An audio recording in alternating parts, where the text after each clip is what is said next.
Hello, everyone, and welcome to the Spark Change Lab webinar series brought to you by Drive My Way, the personalized recruiting marketplace that matches truck drivers with jobs they love and helps carriers recruit for retention. The Spark Change Lab is an accelerated learning experience that brings together companies and experts to tackle business issues in real time, generating immediate and actionable solutions. Now, for those of you who don't know me, my name is Beth Potraz, and I'm the president and CEO of Drive My Way and a co-founder of the Spark Change Lab. I have more than 30 years of human resources experience, the majority of it in supply chain logistics. I'd like to introduce to you my fellow lab co-founders, Lee Sauter and Angela Mahoney, who will co-facilitate today's session behind the scenes. Together, we share a passion for solving complex business challenges, and we bring decades of experience with diverse perspectives. Now I'd like to outline our approach and provide you with a quick overview of today's lab experience. First, we start with friction. This is where we meet our client and explore the business challenge that they're experiencing. Second, we create a spark by initiating a conversation with a diverse team of experts who will delve into the problem through a series of clarifying questions. Third, we ignite by having our experts rapidly brainstorm solutions in real time for our client to consider. Fourth, we fuel by having our client prioritize those ideas and select one or two lead ideas that they would like to explore further. This part is very fast, and that's intentional. Finally, we act by going into a more in-depth discussion on how to best execute one or two of the lead ideas. You will see that we will be spending the bulk of our time in Spark, Ignite, and Act. Why? Well, we've learned the importance of three things. Simply asking questions and testing assumptions before jumping into a problem solving. Too often, organizations begin acting without fully understanding the problem. Second, allowing time to brainstorm without judgment and tapping into experts who have different perspectives and points of view often produces better solutions. And third, taking it a step further by seeking advice from the experts on how, pushing for that step-by-step detail around what it will take to bring each idea to life. This is a really critical step, and it's almost always ignored or cut short. This process is fast, it's engaging, and designed to bring change to life. As observers, you may be familiar with the challenges presented today, and some of you may have previously tackled similar challenges personally or professionally, or you're currently facing them in your organization. We all know there's no one-size-fits-all package or approach or any perfect solution. Every individual brings an important perspective. There will be ample opportunity for all of you in the audience as observers to participate. We will be using the question and answer function in the chat throughout the session. Please feel free to submit questions anonymously, especially given the sensitive nature of our topic. So, without further delay, let's begin today's lab and a topic of critical importance to many in our industry, navigating mergers and acquisitions in the trucking and logistics sector with a focus on exit strategies for small and mid-sized company owners. We are excited to have this amazing team of experts here with us today. I'm sure you will agree that their expertise and insight into the complex world of mergers and acquisitions in the transportation industry is evident in their individual experience. Please take time to connect with them on LinkedIn and learn more from their bios. Beginning in alphabetical order, I am pleased to introduce you to our panel of experts. Kevin Birch brings over 50 years of trucking industry experience and played a key role in 2017's acquisition of Jet Express by Martin Transportation Systems. His expertise spans both sides of M&A transactions in the transportation sector. Keith Klein has over 30 years experience in transportation leadership. He held various executive roles, including Chief Executive Officer for Transport America, and now advises on several board of directors. His background in finance and operations provides unique insights in valuing and preparing trucking companies for acquisition. Meg Muir is the Chief Commercial Officer at the Tenney Group. Meg specializes in facilitating sell-side engagements in the transportation industry. She also co-hosts the Industry M&A podcast, In the Hot Seat. Rebecca White serves as the EVP Strategy and Corporate Development for Keenan Advantage Group, where she has led more than 20 M&A transactions valued at over $400 million since 2017. We are extremely honored to have each of you with us today, and I want to thank you for generously sharing your time and expertise with us. Last, but certainly not least, I am excited to introduce our client. Jeff Chasen is the former owner of NRX Logistics. Jeff successfully sold his last mile delivery company in 2019 after 30 years of ownership. He now shares his M&A experience with other trucking company owners considering similar transactions. Now let's dive right into the friction segment. Jeff, as someone who has successfully sold your trucking company after 3 decades of ownership, can you share with us some of the key challenges that you faced when you initially decided to explore selling your business? Sure, Beth. Hi, and thanks for having me on. Yeah, so I'm not quite sure how far back to go, but I was an independent contractor delivering home furnishings, what we now call last mile. And I did that for a while and then ended up buying the company that I worked for. This is still in the late 80s. So fast forward to, let's say, 2015, and I've been doing it a long time, and I'm no longer in the trucks, and the company's successful. So I don't know how old I just under 60. I didn't have any children in the business. They all went their own way, which was terrific. But here I am trying to figure out what to do. It's sort of in the back of my mind. I'd always thought I would work till I drop, save my money, and at some point give away the company or get what I could, just sell it for whatever debt I had. So that's where I was. And I'd say something that really changed my thinking was a friend of mine started the National Home Delivery Association, which was an association of home delivery professionals, last mile carriers. And that really started me to think that perhaps I had something of value, and how could I maximize that value and either use whatever money I had to create a sort of some professional corporate governance where I could no longer be the president, but maybe a chairman of the board, or hire a CEO so I could sort of fade into the sunset successfully.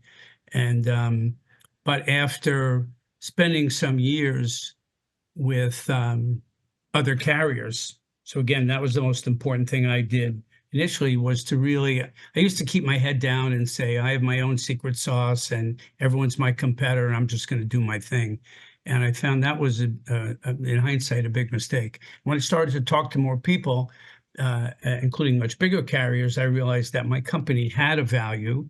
And here I was talking to some of the people who might, who might be interested in purchasing the company, which to me was a big revelation. Again, I had thought I'll either fade away or I'll try and bring in a CEO and sort of sit back and let them earn money from me, even if it was a small amount, until sort of I played out my hand.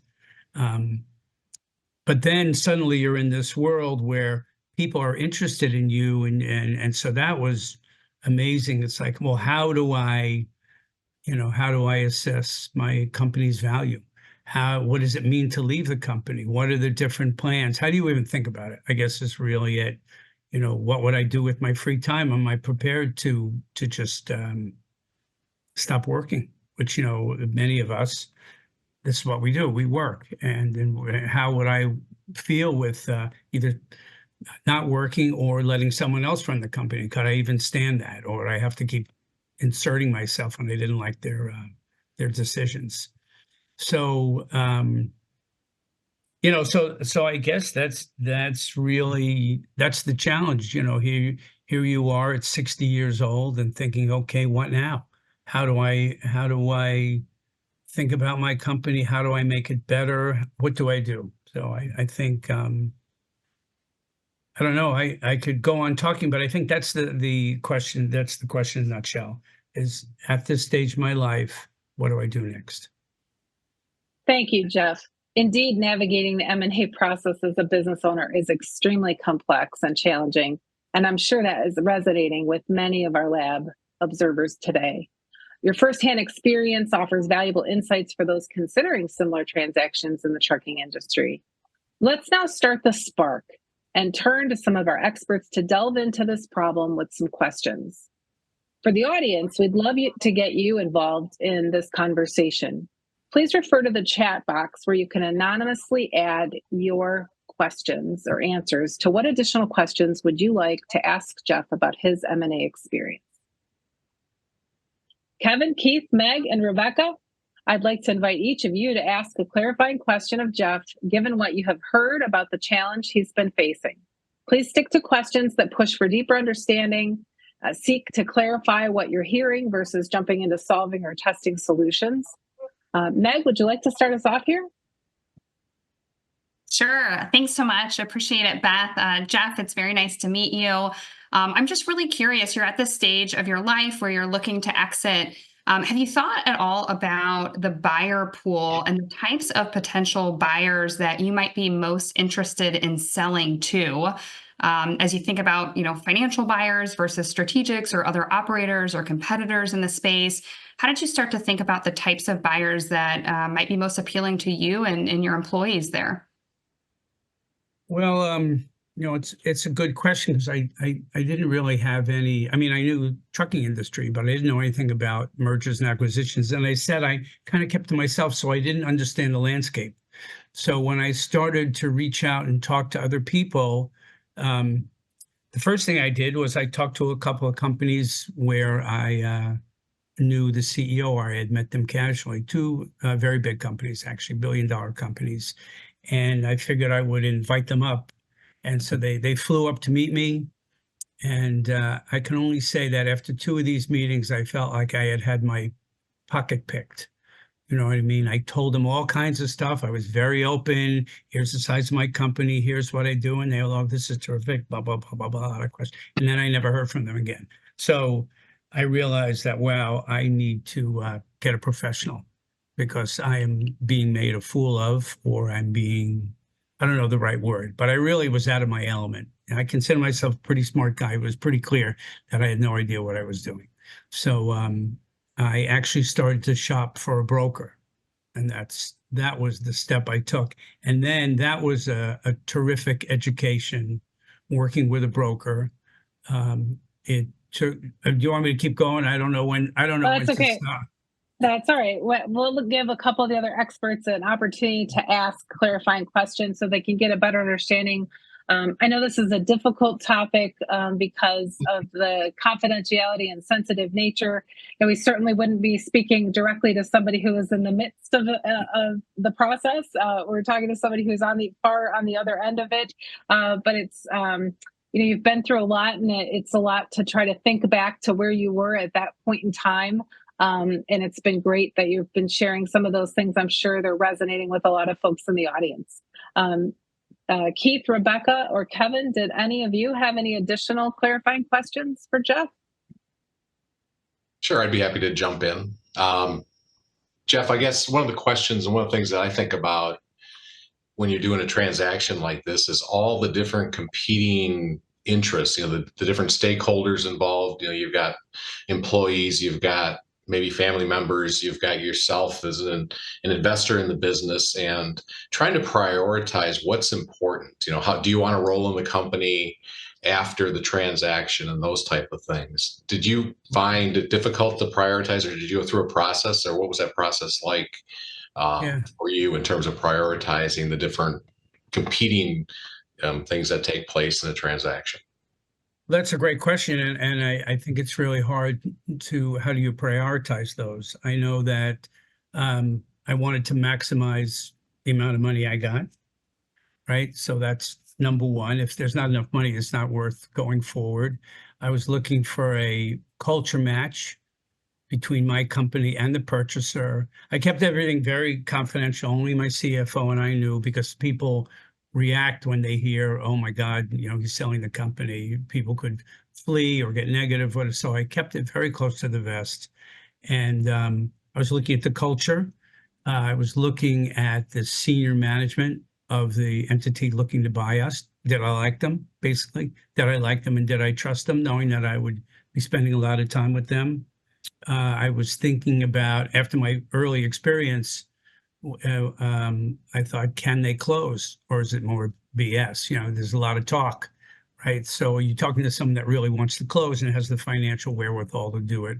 I was surprised that some offers were a little disingenuous. And then I really had to spend time with my wife and say, you know, what's it gonna be like? You know, whoever, I'm married, so, and my kids are grown, so it was much less about kids than about my wife and what did she think? So that was also a big part of it. So how do you balance it? You just keep, I don't think you can, it's fluid. But thanks, that's a good question. Thank you. Good question. Does anyone else have an additional question, or ask now or forever hold your peace? I've got a couple. I'll try to make it short. Was there ever, and thanks, Beth, for having me on board, and Jeff, congratulations.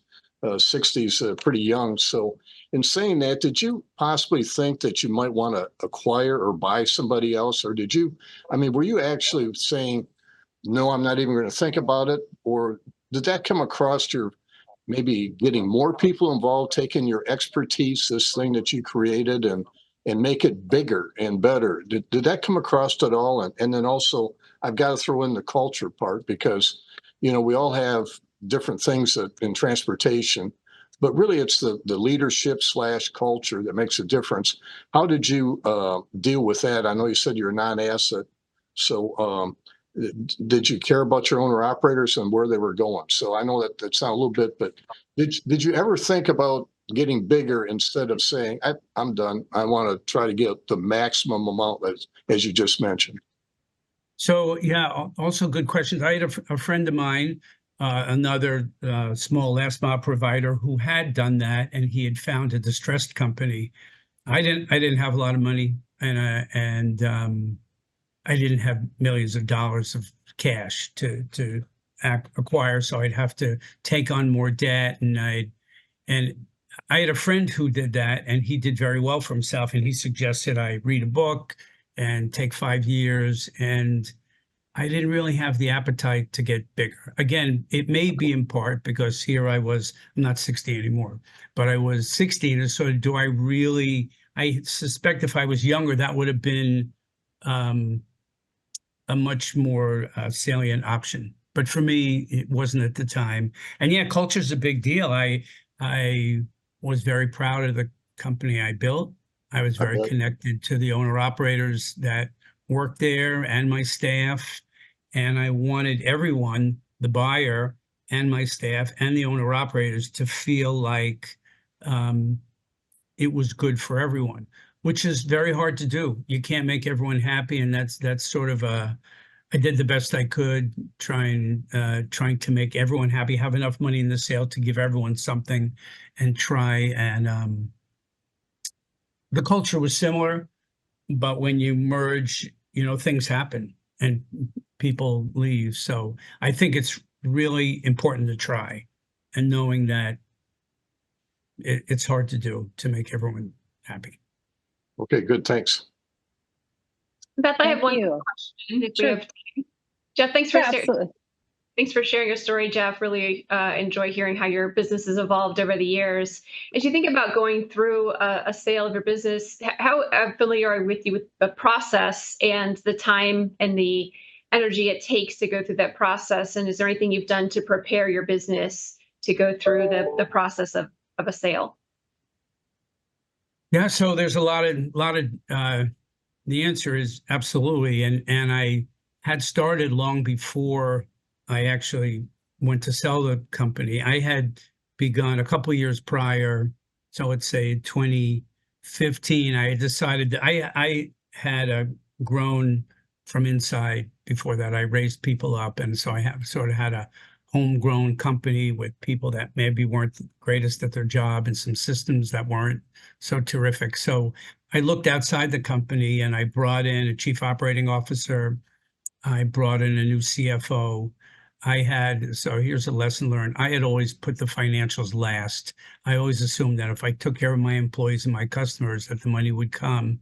And I had antiquated systems that at a certain point started to make me crazy. To say it a little bit more, I got operating reports every week and every month, and they all said I was making a lot of money. And then when I got the month-end close financials, I hadn't made the money that I was supposed to, because the systems weren't in there. We didn't really track our receivables properly and adjust and all that. So I had to become more professional.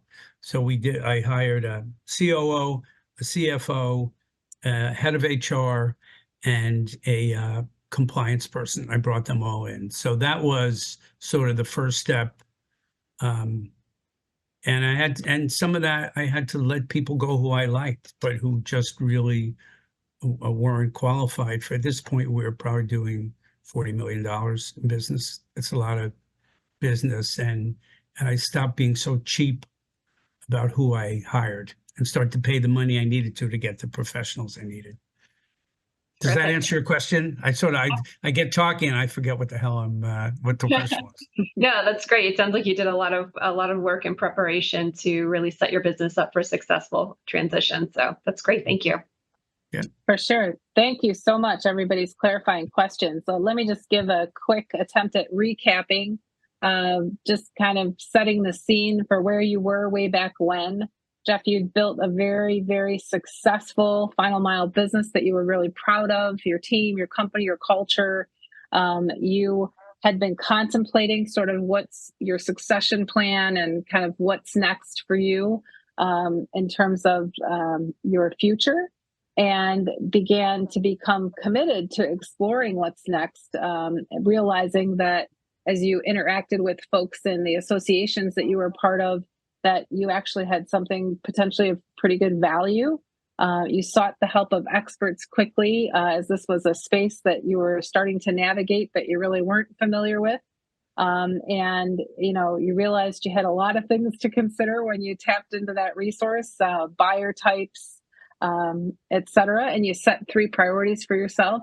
First is has to make sense financially, has to be a good culture match, and you'll need to keep it really confidential during the process with the right team in place to help you, guide you with all the right time and energy that it takes to get through the process. Does that sound about right? That does. And I also add that you have to be the buyer needs to be someone who can close, who actually will see it all the way through to the end.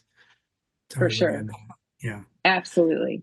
All right, let's now start into the Ignite portion of our program, and we'll have our panel of experts start rapidly brainstorming some solutions for Jeff to consider.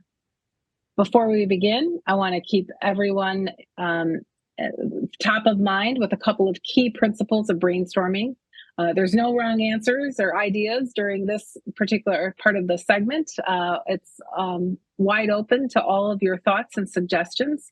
We'd like you to just describe each idea at a high level without critique or judgment. During brainstorming, we'd ask that all of you, you'll see these expert ideas captured live on the screen in front of you. So let's get started. Why don't you kick us off? Keith? Sure. I think one idea is, making sure you consider all the different options in terms of the transactions, everything from sale of the business to potentially a sale to the employees, an ESOP program, or sale to the management team, and all the different options available.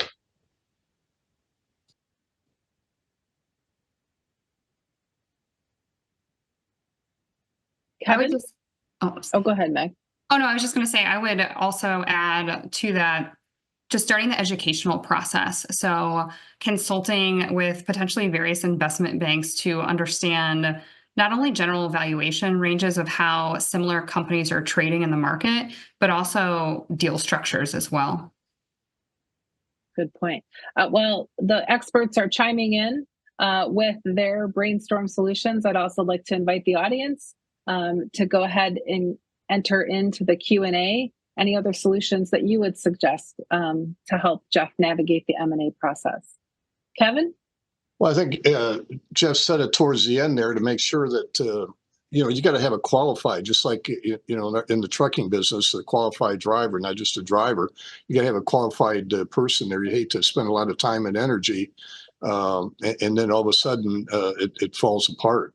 And also to kind of follow up with what Keith said, you also have to communicate. It's very tough to figure out when do you say it, how do you say it, and you don't want the whole company to all of a sudden just go away.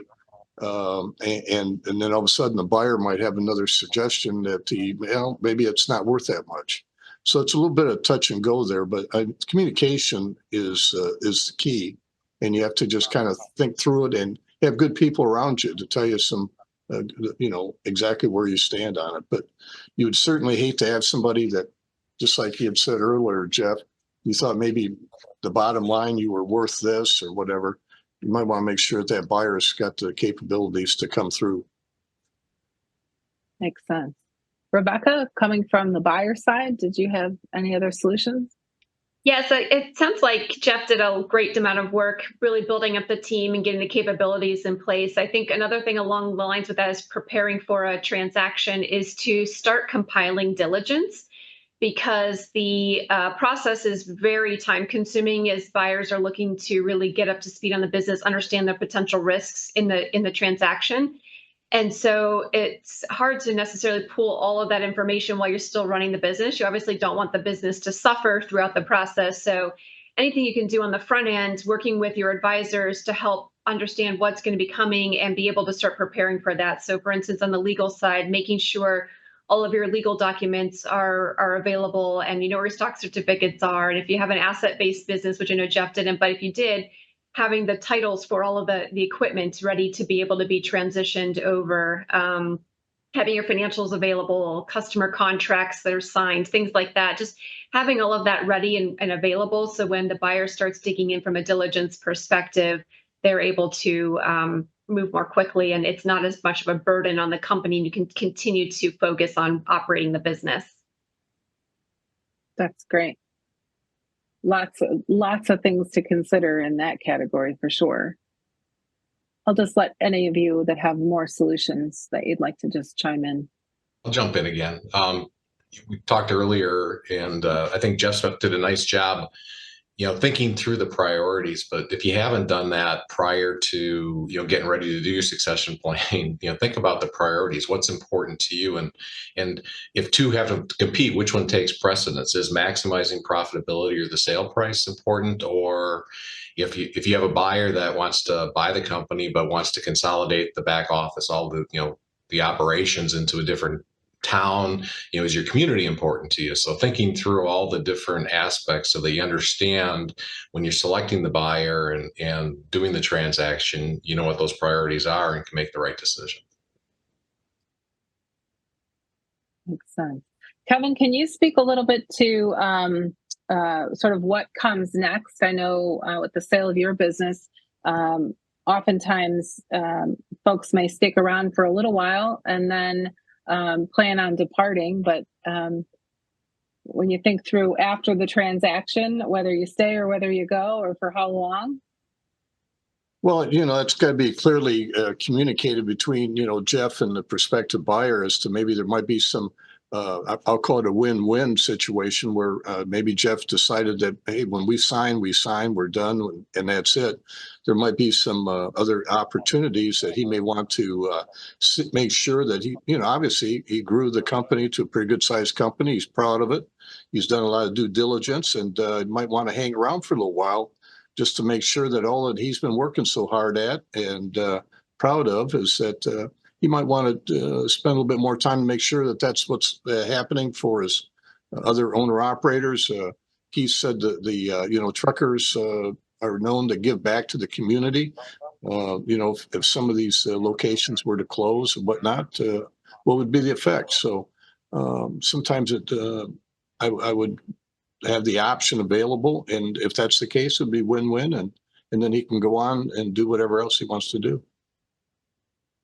Right. Consideration of the community is another good point.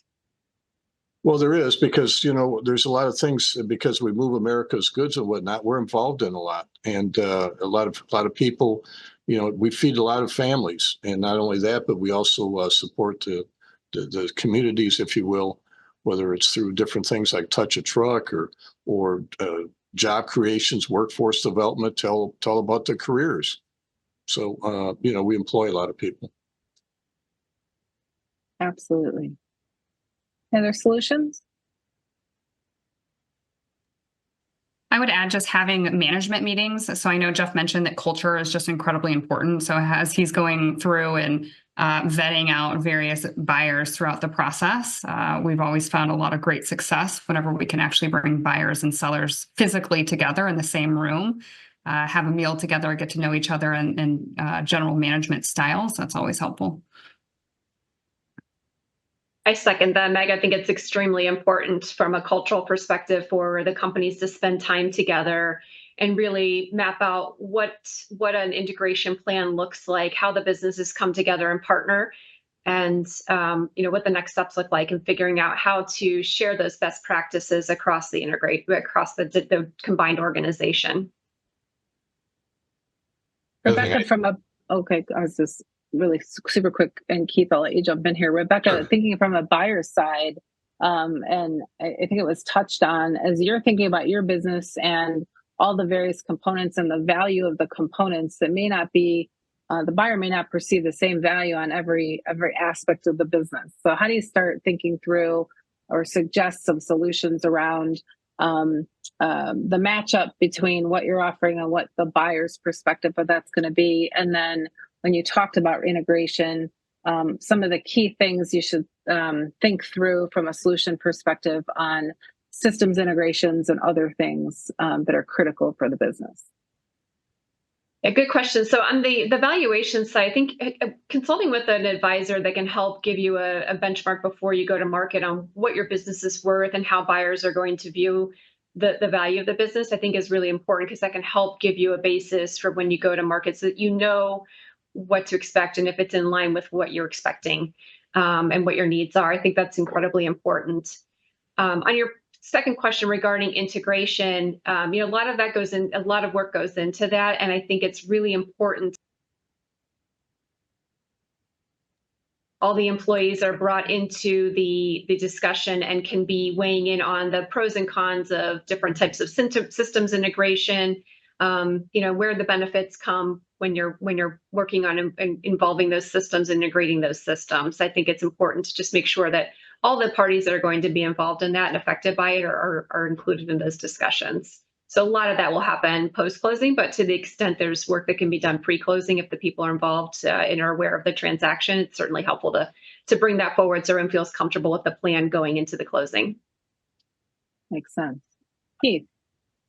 Great. Jeff touched on having a group of advisors. I just wanted to add, my thoughts to that. Making sure that you have the right advisors. It's not your beer drinking buddies. It's a bunch of folks that have actually been through the process before from different aspects of it, whether it's accountants or lawyers, but also people that you trust and have respect for in a relationship with, so that they're not afraid to tell you when you're full of it and you need to step back and think about this thing more clearly than you are. Because when you get in the heat of a deal, things sometimes get a little unclear, and it's good to have good people there that have your back, but are also willing to tell you when you're wrong and you need to take a step back and think about things. Yeah, and I would even add to that, Keith, industry specialized advisors, right? So whether it's tax and your CPA team or your investment banking team, wealth advisors, your attorneys, having that transportation and logistics practice group really helps, because they're able to identify certain nuances in our business, right, that other verticals might not experience, and also understand how deals are trading and general benchmarks within the segment. Yeah, I couldn't agree. Because if you work with an advisor that is focused on the transportation and logistics space, they will have the relationships with the buyers in the market and will have better knowledge that will relate to your business as you're going through the sale process. So I think that's extremely important, to find people with experience in the industry. Yeah, I agree 100% with what Keith and Megan had mentioned, because it's the professionalism really counts right now. So it certainly can't be a second cousin or somebody that you've known for a lot of years, but somebody that can really tell you about the tax situation and what you're going to be able to face, if you will, coming up with the sale of the company. And the other thing is that I go back to the communication part. You know, people are pretty smart when it comes to these transactions, and you've got to be transparent on this. And if you had owner operators and whatnot, you'd have to just keep them posted, because you know, you can say that word, it's one word, communication, but it's another one to actually do it. So if there's a lot of things happening behind the scenes, there's certainly things that you've got to keep close to your chest. But the other thing is you have to be smart about it. But if you really care about your culture and you really care about the whole deal, you've got to communicate all the way from the higher up to the middle management to shop, if you've got a shop. And that's the key to it. You can't put a price on that. You just got to show it.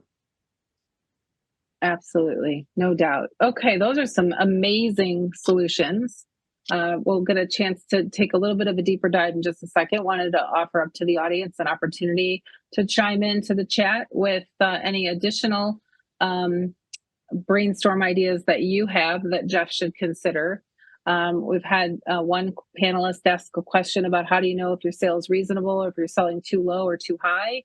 We'll get into that. I think Meg spoke about the importance of, you know, doing some diligence up front and looking at the market and kind of understanding a little bit more about the value of the business ahead of time, so that when you're entertaining offers or suggestions, you kind of know where you might be coming in at. And we've got some other conversation going on around culture and changes over time, especially in the instance of a private equity acquisition. So just feel free to chime in to any of those discussions as we move on. I'd like to conclude the brainstorm part of our session right now. This is a pretty incredible list, and it's certainly a lot to absorb. Can only imagine what you were going through in real time, Jeff, as this was all happening. So I'd like to work to begin to process these with you a little bit. But before we start, let's allow everybody a little bit of time to gather your thoughts to work through this list. So Jeff, when you look at these two brainstorm lists that folks rapidly fired off, do you have any particular questions or are you looking for any additional clarification on any of the solutions from the experts before we start to kind of dive in and talk about which ones are resonating the most for you in terms of the sort of top two lead ideas? Do you need to know anything else about some of them or tease out a little bit more information before you decide? Well, no, and because it's reminded me of the process. It's a whole world, right? You've spent 35 years in the transportation world. You know all the nuances. Suddenly you're in a different world that has nothing to do with trucking. It's the M&A world. And it's this complicated. All these things are happening at once. You can't figure out what's more important. How do you do this? Or how do you do that? And so I think it's good. There's just so much. So the point was brought up a lot, but you need trusted advisors because you just don't know. And they have to be current, and they have to really know the market, and it can't be your cousin. I had an attorney for 35 years. He was terrific, but he didn't know mergers and acquisitions. When it came time to close, I told him I had to get someone that knew. There's a big company in my field that is expert in this, and they're very expensive. And it was really important to leave my homegrown attorney or my second cousin and go with people that really understand this world, the M&A world. Yeah, those are some tough decisions. Absolutely tough decisions that you have to make. Obviously, there's a lot of range of solutions here on both of these lists. Was hoping you can think through some thoughtful criteria on how do you pick maybe the top one or two things that you would like to work on. We'll take a deeper dive once you pick one or two on how you would start to action that particular solution.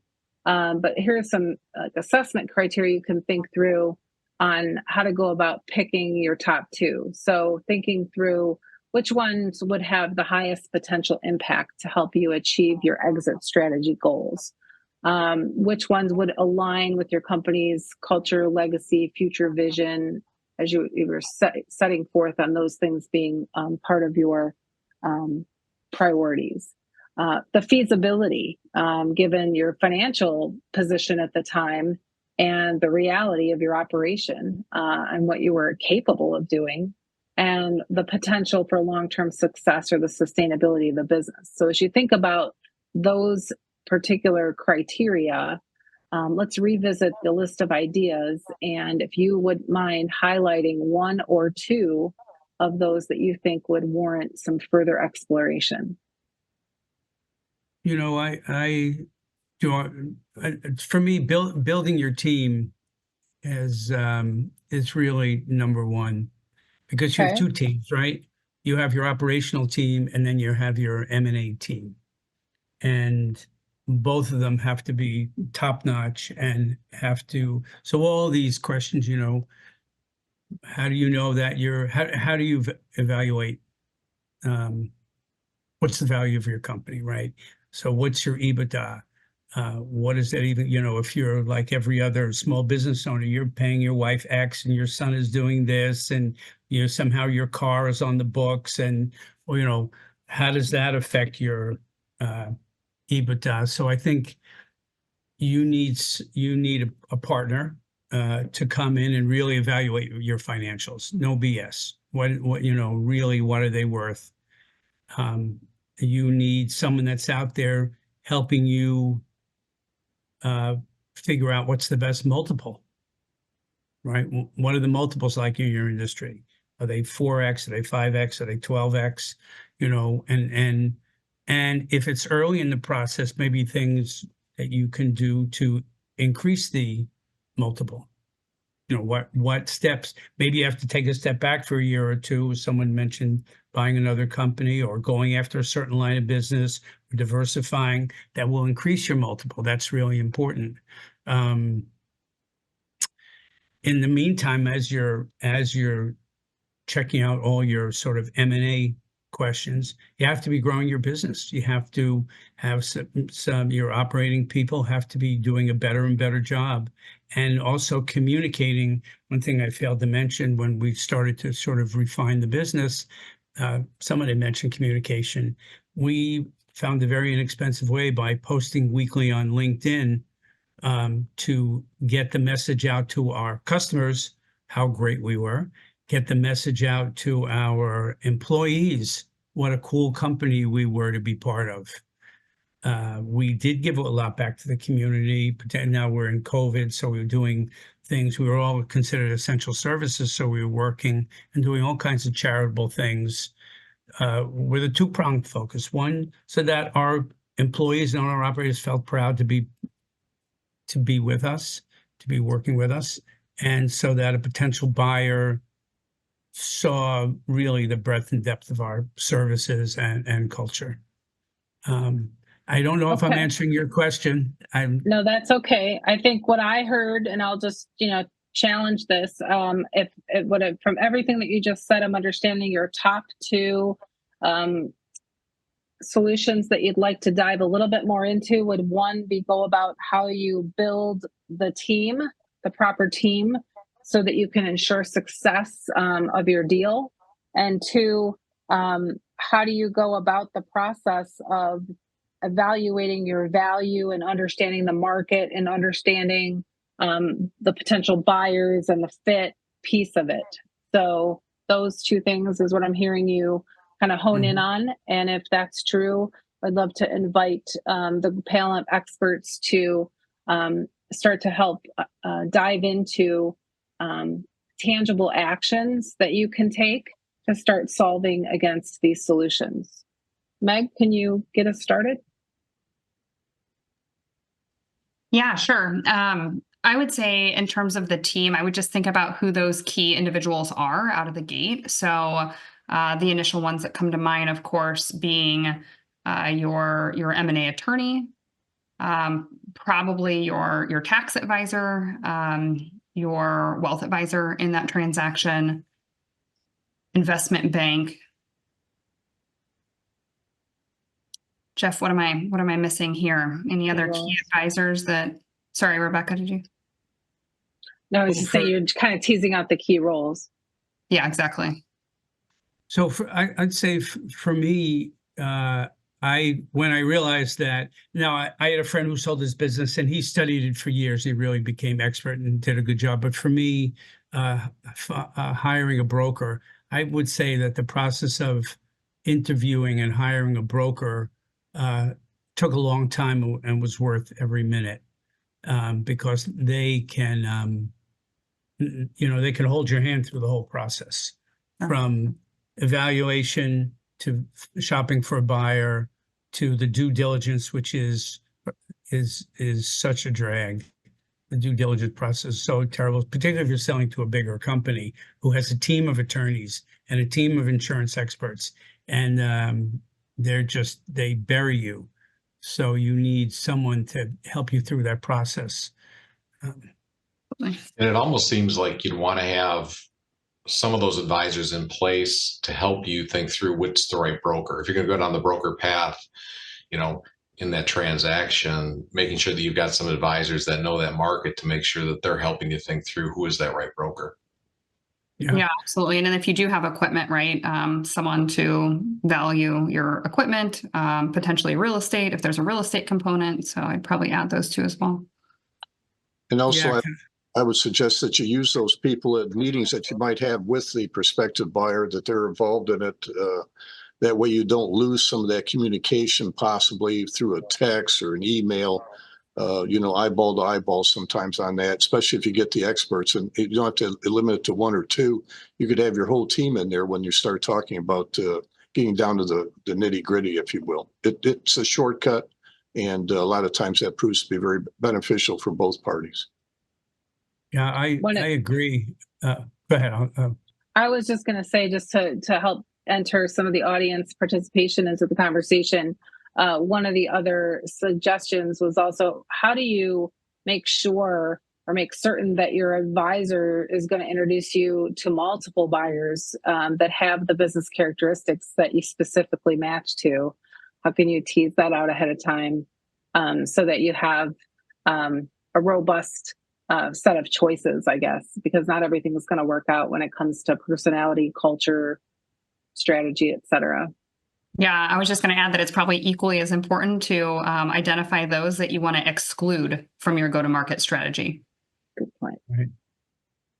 There was one fellow in our industry who, he created a more professional board of advisors, added one or two people who had already sold their businesses to his advisory board. And I don't think he paid them a lot of money, maybe give them a little piece of the deal. I think what I found is a lot of people are willing to help, once you're there. So this friend of mine had a couple of people on his advisory board who had been, one was the owner and one was a C-suite person for two companies that had sold at high valuation, and brought them onto his advisory board.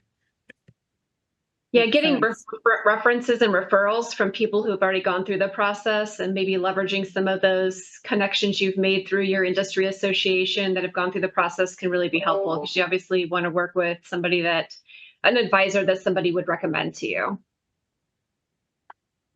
Great. Switching gears a little bit, go ahead.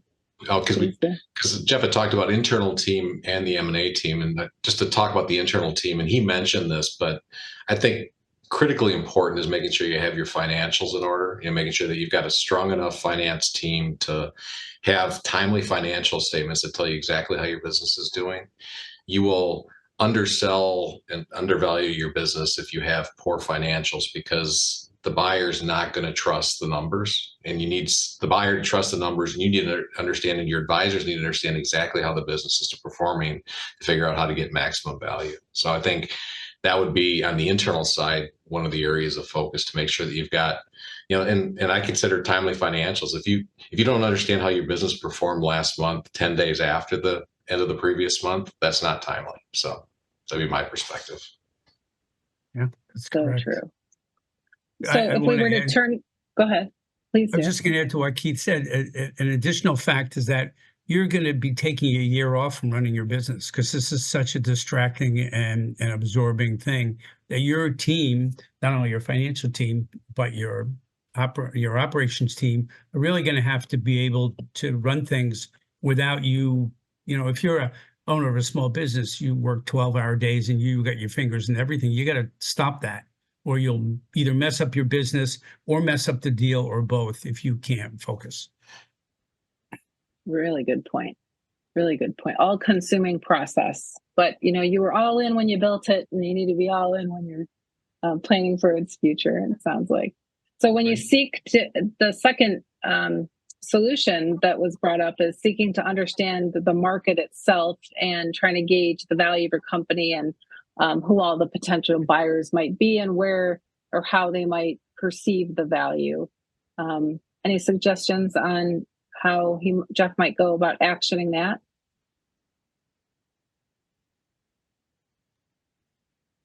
I think that goes into the same comment that was brought up on the for building the team on the financial side. Make sure your financials are sound, because that's obviously where a lot of people are going to start anchoring their valuation, particularly in a non-asset based business.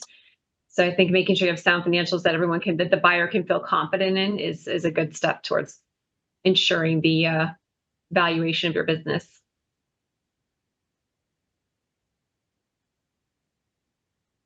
Any suggestions on how to go about? I mean, obviously the financials tell a key part of the story. It's probably perhaps the most black and white piece, but recognizing there's so much more to an organization, you know, the brand promise, the product, the service, the culture, all of those things, mission, vision, values. How do you suggest the story get put together, so to speak? Yeah, so an investment bank will take you through, you know, your entire go-to-market effort, and what is that sales or growth story. So I think we've talked a little bit about the, you know, trailing 12 months or the historical performance, and you can, you know, understand how deals have traded similarly in the market. But I would just add that also looking, you know, forward-looking, right? What is the pro forma, and is that tied to tangible outcomes? Also would be a very important part of the growth narrative that you want to go to market with.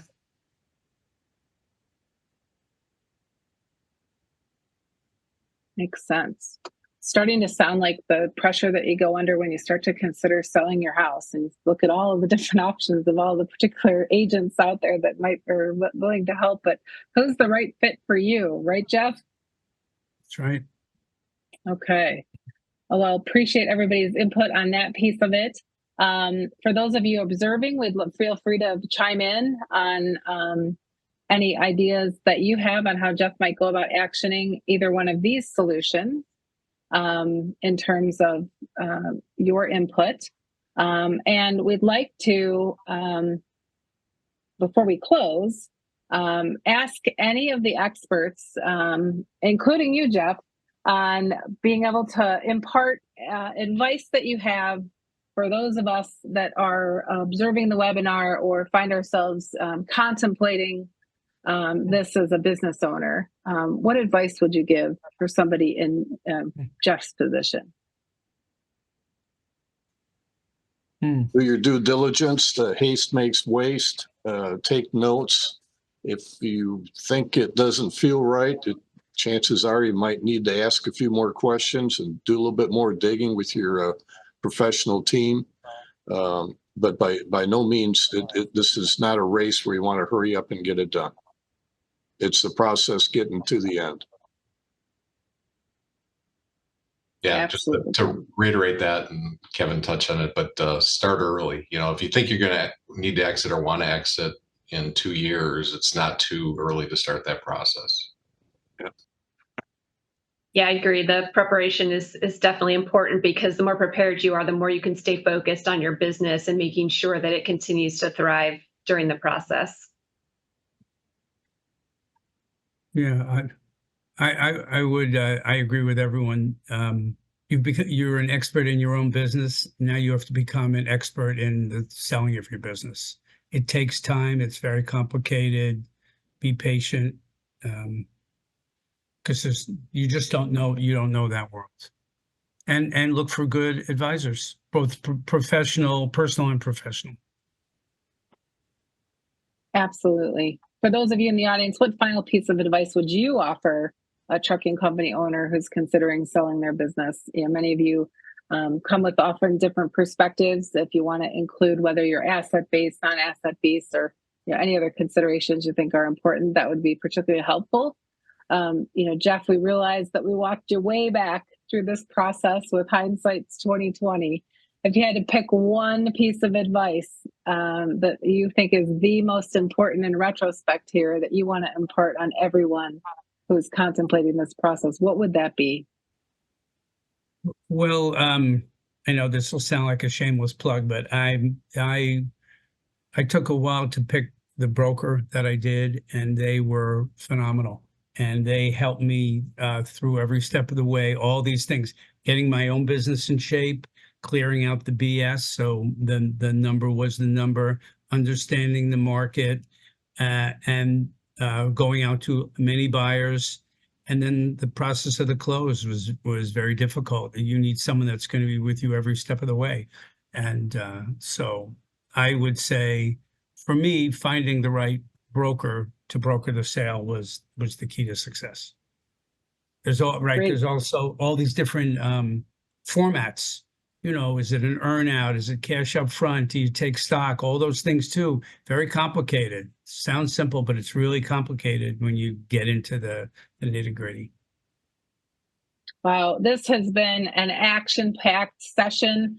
There's so much to consider when you think it takes years to build a successful business, and what great care you need to take and thought in contemplating going through this process. I want to thank everyone for joining today. If you'd like to participate as a client in our next lab or have a lab come to you live, we take this on the road. So we'd love to come to your organization or your association's conference and conduct a live lab. You can find out more information on our next lab at www.sparkchangelab.com. I'd like to give a big thank you to Jeff and to all of our experts for your candor and your expertise today. It's been incredible discussion. We hope we can keep this conversation going. It's this type of open, honest, and thought-provoking conversation that's really important as folks are looking for help and needing to be able to rely on people who've already walked that path and giving them great nuggets of advice. So really appreciate everybody's time today. And we look forward to seeing you all next time. Take care. Thank you.